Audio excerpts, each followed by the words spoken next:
Perfecto, perfecto, perfecto. Pues nada, ahí ya estamos grabando, luego yo lo edito y tal. Perfecto, Juan. Pues cuando quieras sintonía entramos.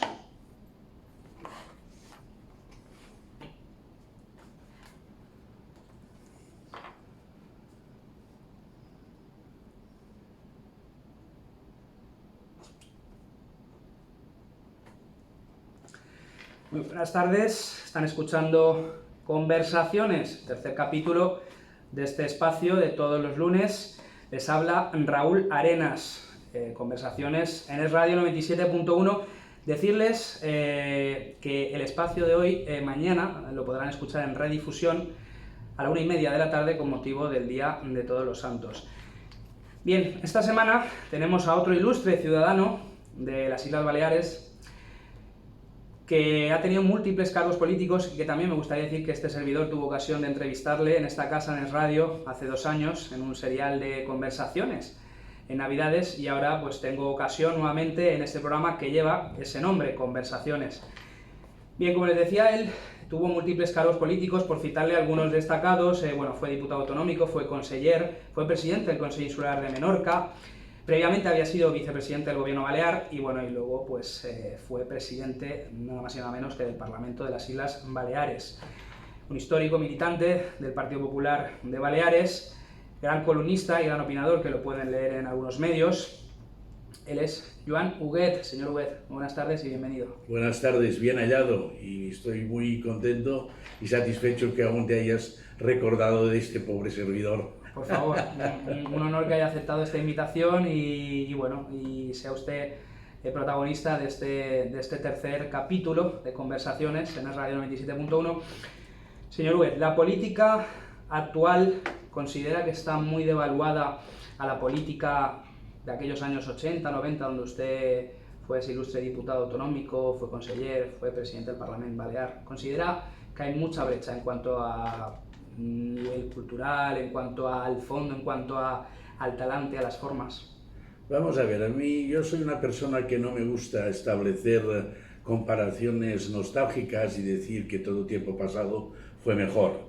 Dicho esto, y si uno quiere hacer un análisis objetivo de las personas que se dedicaban a la política en primera instancia, ya de los políticos de la transición o cuando aquí se puso en marcha nuestra autonomía, y repasa la personalidad y repasa su trayectoria vital y personal de cada uno de aquellos protagonistas y hace una comparación, pues simplemente utilizar una frase hecha que es busque, compare, y si encuentra algo mejor, cómprelo, ¿no?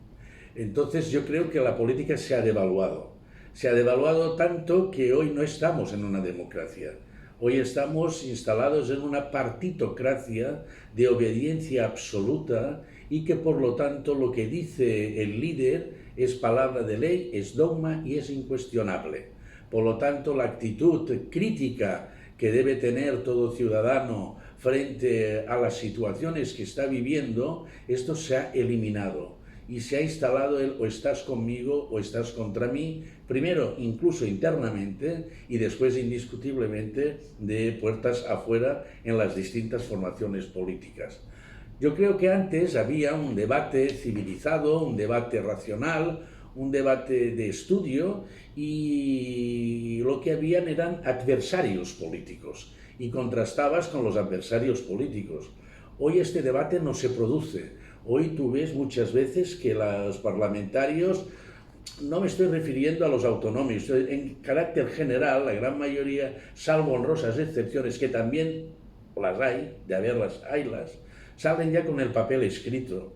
Y lo que es más lamentable, yo he visto incluso las réplicas que ya estaban escritas, pero oiga señor, usted no me puede replicar esto, yo no le he dicho esto, con lo cual quiere decir que los debates se han devaluado tanto que la ciudadanía ya no cree en ellos. Y después, por otra parte, también hay que tener en cuenta que lo de los adversarios políticos se ha convertido en enemigo a batir, y por lo tanto hoy se va más a la destrucción del adversario, sea quien sea el adversario, que no a la confluencia de criterios comunes en beneficio de los ciudadanos. Esta es mi percepción, que seguramente estará equivocada como tantas otras. No, seguro que no. Yo lo que opino es que se busca, por ejemplo, hoy en día en los debates políticos que usted dice, con réplicas preparadas se buscan argumentos banales, incluso en ataques personales, es decir, cuestiones de si un político se ha comprado una casa o si el estatus social o incluso si es casado, soltero, tendencia sexual, es decir, no hay ese nivel o esos argumentos de peso de política, de sustancia, ya sea economía, ya sea... Y se recurre a cuestiones personales, ¿no? Al ciudadano, pienso yo, que le tiene que importar, ¿no? Las cuestiones personales de un político. Sí, bueno, en este sentido es por lo que yo te digo que se ha devaluado muchísimo la política. Hacemos de la política cuestiones personales. Después también se ha introducido un elemento para mí muy pernicioso, que es la prostitución del lenguaje, la banalización de los términos. Ya no sabemos el significado de los términos. Es decir, hoy uno le dice ultraizquierda a cualquiera, o ultraderecha a cualquiera, o fascista a cualquiera, o comunista a cualquiera, pero no se sabe el significado de estas palabras y sobre todo no se sabe la historia de estos términos, por qué surgieron, cómo surgieron y cuál es su trayectoria histórica hasta que fenecieron. Y por lo tanto es un lenguaje perverso. Un lenguaje perverso que ya no cala. Hoy sabemos, por ejemplo, aquí en España mismo, que o estás con la nueva doctrina dogmática, la nueva religión posmoderna que está instalando el pacto de gobierno a nivel nacional entre el Partido Socialista, el Partido de Podemos, los independentistas y los bilduetarras, o si no estás con esto, eres entonces un franquista, un facha, un retrógrado, un nostálgico. No, señor, mire usted, esto no es así. El defender, por ejemplo, la unidad de España no es de derechas ni es de izquierda. Es un hecho vital y es un hecho histórico trascendental y mucho hemos hecho con el Estado de las Autonomías. Defender la familia no es ir en contra de las uniones de parejas del mismo sexo y que puedan tener los mismos derechos, pero no es la palabra y el significado etimológico de la palabra matrimonio, por ejemplo. Decir esto casi es un escándalo hoy en día, ¿no? El defender que cada uno tiene derecho a su vida y a sentirse libre en su inclinación sexual no quiere decir que tú tienes que hacer proselitismo de solamente un grupo y celebrar diadas solamente de un grupo, si me permite la broma. Bueno, a mí me parece que está muy bien lo del orgullo gay, entre comillas, cuando digo lo del orgullo gay, pero ¿por qué no celebramos el día del matrimonio entre hombre y mujer, que tiene mucha más historia y relevancia? Ya sé que esto puede ser una frivolidad, pero estas perversiones del lenguaje es lo que impiden que haya un debate civilizado. Es igual que el tema de la ley de memoria histórica. Claro, la ley de memoria histórica no te permite el discutirla ni el debatirla. ¿Por qué? Porque automáticamente dicen, tú estás en contra de la localización de los desaparecidos. No, oiga, señor, yo he sido un impulsor de que todo el mundo tiene derecho a localizar a sus ancestros y saber dónde están para darles digna sepultura. Si estos no tienen ya color político, son víctimas de una guerra atroz en donde se cometieron barbaridades uno y otro bando. Pero la ley misma, cuando ya inicia su camino, ya lo inicia con renglones torcidos, en el sentido que pone una fecha, 18 de julio, ¿y antes qué? Y el 14, y el 15, y el 34, y la quema de iglesias, y los asesinatos, ¿todo esto qué? Por lo tanto, se están reviviendo cosas en las cuales la población, creo yo, mayoritariamente tenía superado. Y hoy España está infinitamente más dividida que lo que estaba nada más morir el general Franco. La transición, sí. No, ya no hablo de la transición. En el 75 la población estaba mucho más unida que ahora, mucho más unida. Es más, hay que recordar a la gente que ya en los años 50, principios de los años 50, el propio Partido Comunista hace un alegato que yo sería de obligada lectura en todos los colegios, firmado por el santo Carrillo, Santiago Carrillo, ¿verdad? Que ahora lo vamos a beatificar, pero es igual, pero él ya dio un paso, de decir, señores, no tenemos derecho a que los herederos nuestros que no hicieron la contienda ni la guerra civil carguen con esta atrocidad que hemos cometido entre todos. Tenemos que ir hacia la reconciliación, tenemos que ir hacia un acuerdo para que nos podamos abrazar y dar la mano.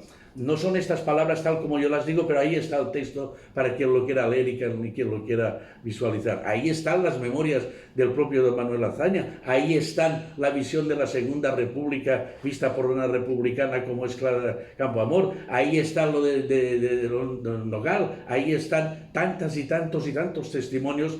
Fíjese que esté nombrado de un bando solo, en donde se lamentan de la deriva que tomó la Segunda República, no, la deriva que tomó a partir del golpe de Estado, y hay que repetirlo, del 34, en el cual participaron de manera activa los partidos que en aquellos momentos fue la base de configurar el Frente Popular. En fin, me estoy yendo tal vez un poco por las ramas, pero sí que es verdad que en estos momentos la política es una política agria, es una política que se traduce después en las discusiones en la calle y en las discusiones también a micro abierto en las tertulias, ¿no? A veces da pena ver según qué tipo de tertulias en donde son casi diría yo, hooligans del micrófono en algunos casos. Yo considero que hoy en día hay muchos estereotipos, muchas etiquetas, muchos clichés, muchos, lo que decíamos, colectivos, y pues no hay los argumentos que había pues en otros años donde, por ejemplo, ahora me ha venido a la mente el señor Julio Anguita, que este servidor que les habla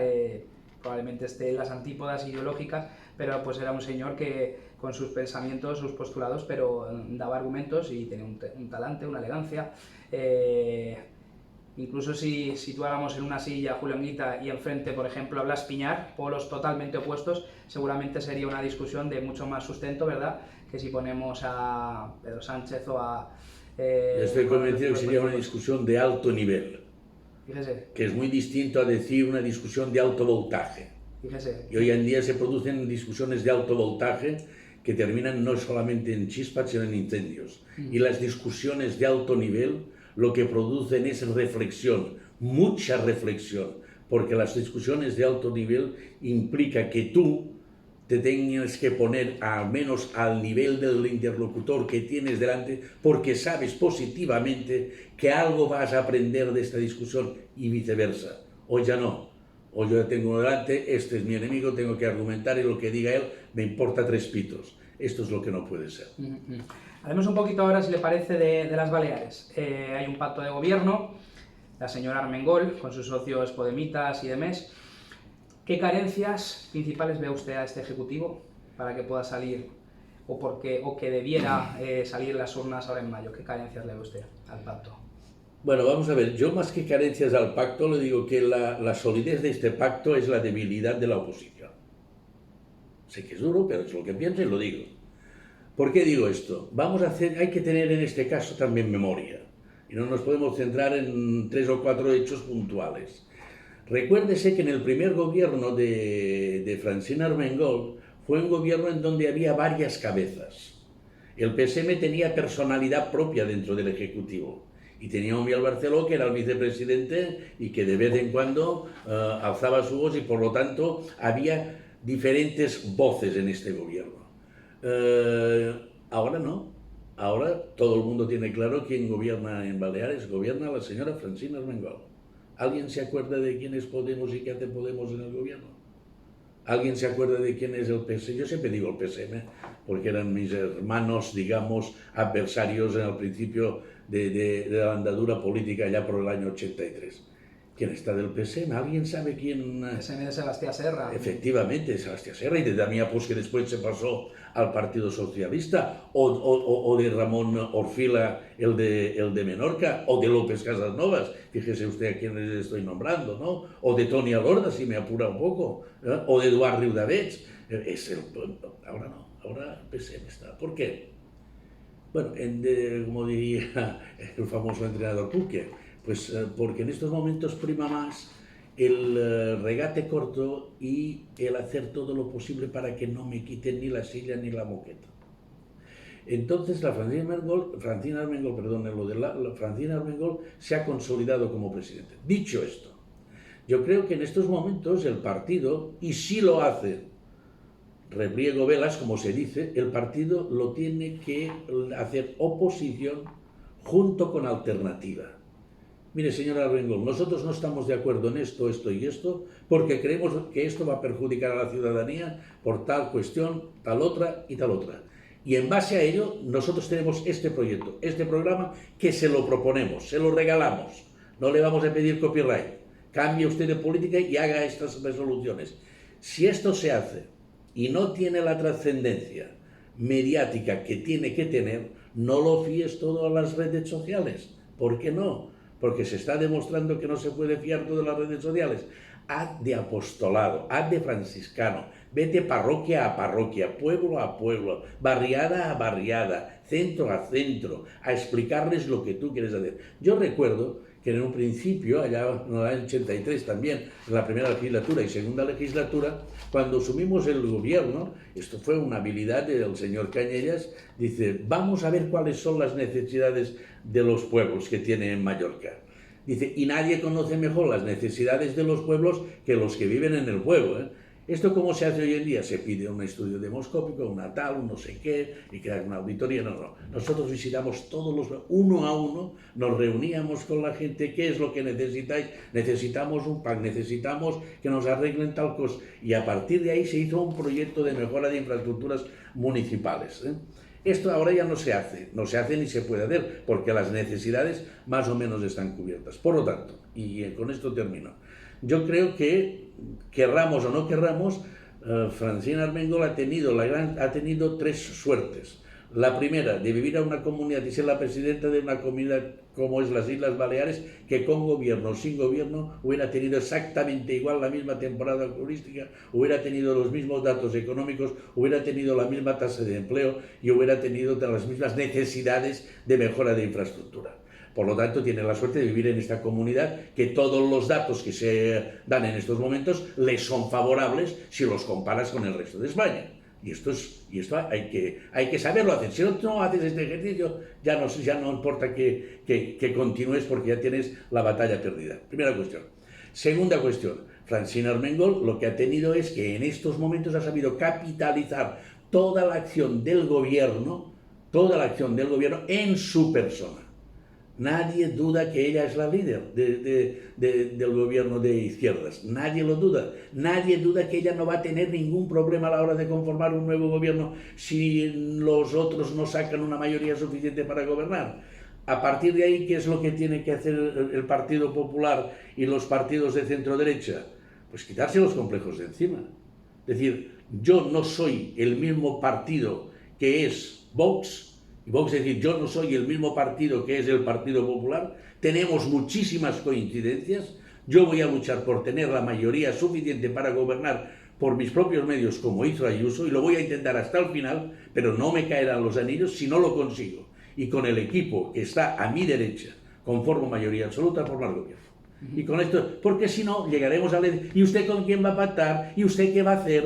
¿Y usted qué no sé qué? Porque te quieren poner al rincón del ring para que tú, temeroso, no digas lo que al final tendrás que hacer si no tienes la mayoría suficiente. ¿Cree que esto es una ventaja que tiene la izquierda? Que la izquierda no tiene complejos para pactar con los partidos minoritarios que tengan. Yo le voy a invertir, Raúl, la consideración. No creo que esto sea una ventaja de la izquierda.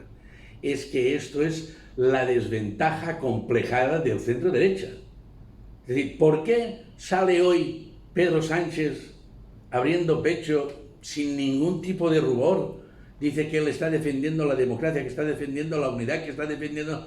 Cuando estás pactando tú la reforma del Código Penal, cuando tienes a los bilduetarras ahí que te marcan el paso, cuando tienes a los de Izquierda Unida travestidos de Podemos que te están poniendo unas leyes que son de ingeniería social como nunca se había visto, a no ser que fuera en la España, en la Alemania nazi o en la Rusia bolchevique. Nunca se había visto esto, ¿no? Por lo tanto, nosotros no tenemos que tener ningún tipo de complejo. Los complejos del centro derecha refuerzan lo que hace la izquierda. Que le sale gratis todo, parece. Le sale gratis. A Pedro Sánchez en el gobierno central, y aquí Armengol todo. Por ejemplo, ahora me viene a la mente cuando el comité de expertos supuestos que mintieron en cualquier gobierno normal, vamos, todo el gobierno se hubiera ido a su casa, como por ejemplo ha pasado en el Reino Unido, ¿verdad? Que fíjese que en 45 días la jefa de gobierno ha dimitido. En España ¿qué tiene que pasar para que dimita un jefe de gobierno, verdad? De los que tenemos actualmente, porque vamos, en el Reino Unido, y hablamos de la monarquía parlamentaria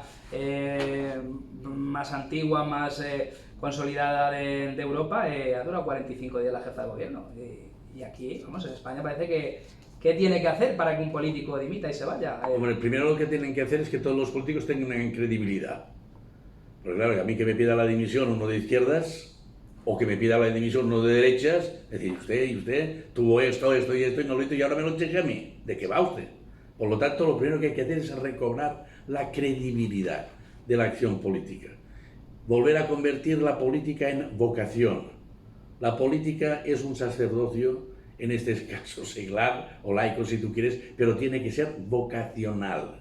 Quien haga de la política su modus vivendi, el primer sueldo y único sueldo para subsistir, este se va a doblegar en cualquier circunstancia y por cualquier motivo antes que perder su status quo. Yo desde el punto de vista humano lo puedo entender. Desde el punto de vista de carácter político, de lo que tiene que ser un servicio público, esto no se puede entender. ¿Cuánta gente, cuántas personas se dedican a la política de buena fe? Hay muchas, y que tienen una trayectoria vital, hay muchas, pero ¿cuántas se dedican como primer trabajo y que si terminan mañana no saben dónde ir?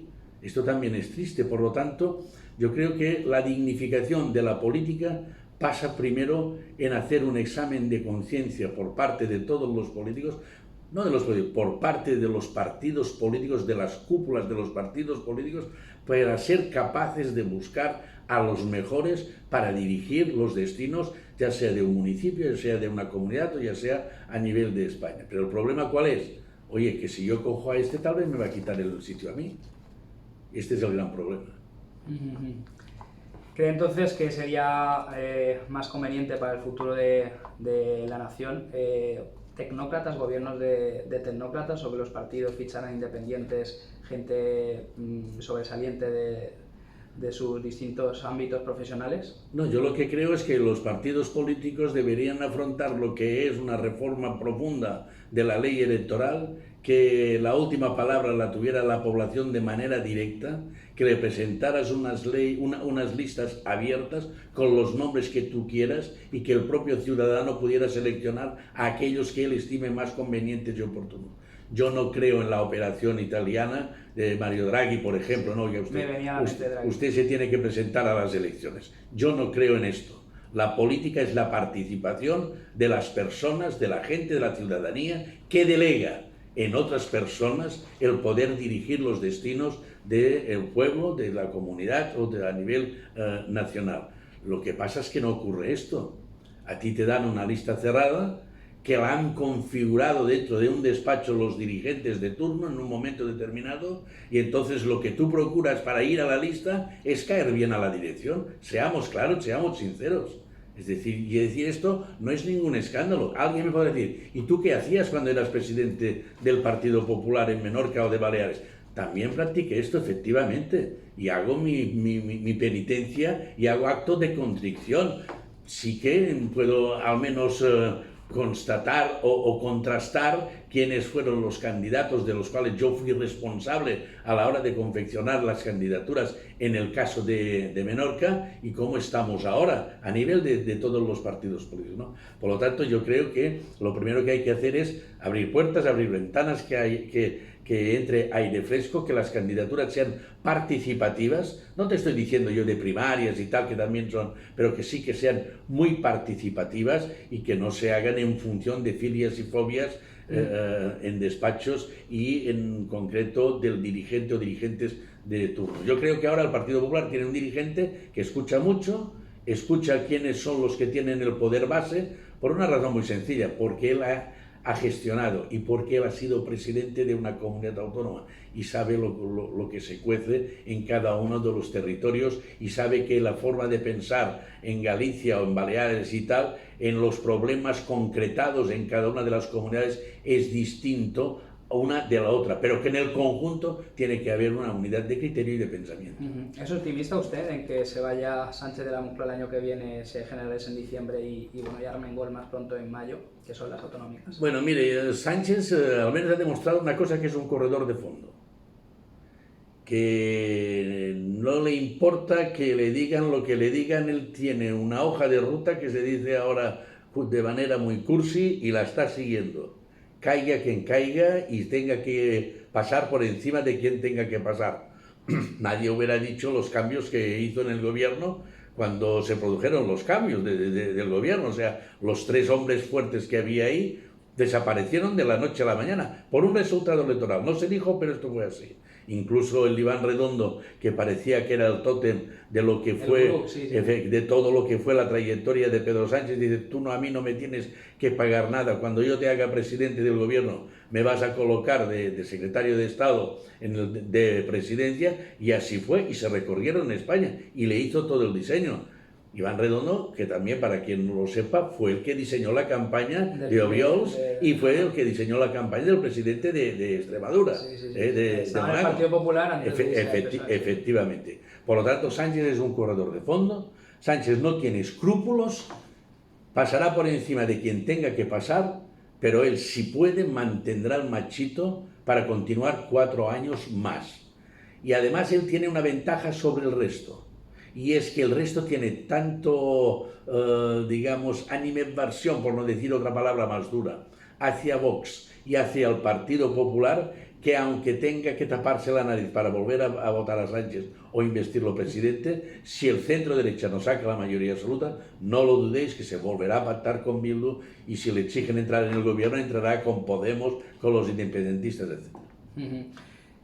¿Echa de menos la política en primera línea o no, señor Huguet? Y yo creo que en primera línea se está cuando se lleva el veneno de la política, y yo lo llevo. Por lo tanto, en primera línea no quiere decir vivir de la política y tener un sueldo como político. Sí. Yo estoy bien, ya son 11 años de mi retirada. Ya hablaremos un día si forzada o no forzada por parte de mi enfrentamiento, entre comillas, con el señor Ramón Bauzá. Cada uno está en su sitio, pero yo no he terminado, no, es decir, yo no he dejado de hacer política, ya sea con la amabilidad que ustedes tienen de vez en cuando en ponerme los micrófonos ante mi verbo, y también con los artículos que puedo hacer en la prensa o las charlas o conferencias que estoy dando. Es un placer ponerle el micrófono, porque usted es un señor de gran verbo, igual que de muy buena pluma, que le leemos en sus artículos de opinión. Pues señor Joan Huguet Roger, muchísimas gracias por estar aquí en Es Radio 97.1. Pues a disponer cuando quiera. Muchas gracias a ti, Raúl.